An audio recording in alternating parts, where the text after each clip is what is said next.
Well, on that note, Gita Wirjawan, you also have a podcast. It is called Endgame. So why is it called Endgame, and why should people listen? It's funny. It's got nothing to do with the movies, right? And all my life, whenever I interview people, I always ask him or her, "What's your end game? Where do you see yourself ending up as?" I've started asking that question to myself. What's my end game? Where do I want to be? That's why I came up with the title, End Game.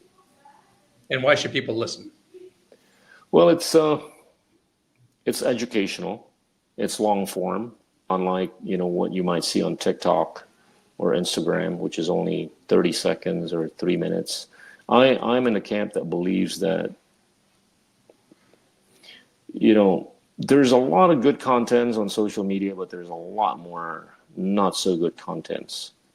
And I'm on a mission to basically just pipe as much wisdom into the minds of the people. So I'm in a camp that believes that the democratization of information really hasn't led up to a commensurate democratization of ideas. And Endgame was designed for better democratization of ideas. And so far, I think, so good.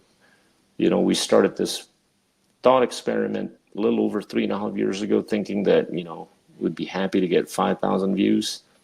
We've gotten cumulatively about 85 million views with 192 episodes. And we're viewed in more than 50 countries.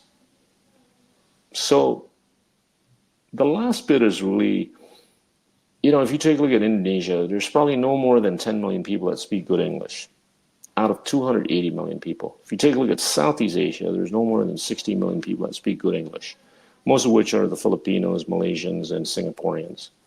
The rest, they don't speak, right? So I've been thinking about, how about if we move the needle for Indonesia from 10 million to 100 million? How about if we move the needle for Southeast Asia from 60 million to 300 million people that could speak English? And I'm not the marketing director for English here. I'm just being a realist, because most of wisdom is documented in English. Large language model is documented in English, and most economic activities are undertaken in English.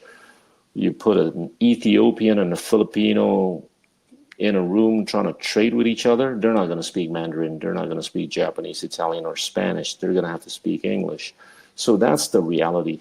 So for purposes of not only Indonesia, but Southeast Asia's embracing wisdom a bit more and expanding its pre-existing economic pie, so I want more and more people to speak English, which is why I've been doing a lot more content on my podcast in English, by way of interviewing people all over the world, really.